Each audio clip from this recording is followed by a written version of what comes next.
Godine 1054. hrišćanstvo se zauvek podelilo na istočno-pravoslavnu i rimokatoličku crkvu. Papa Lav IX i patrijarh Mihajlo Kerularije su se međusobno ekskomunicirali u Carigradu. Raskol je uzrokovan sporovima oko papskog autoriteta i teološkim razlikama. Jezičke barijere su produbile podelu. Latinski zapad naspram grčkog istoka. Srbija, u početku pod uticajem obe tradicije, suočila se sa ključnim verskim izborom. Stefan Nemanja je izabrao vizantijsko pravoslavlje, utvrđujući tako verski identitet Srbije zauvek.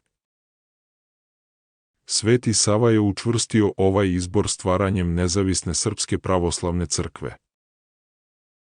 Srpski manastiri su postali centri pravoslavne vere, umetnosti i nacionalnog identiteta.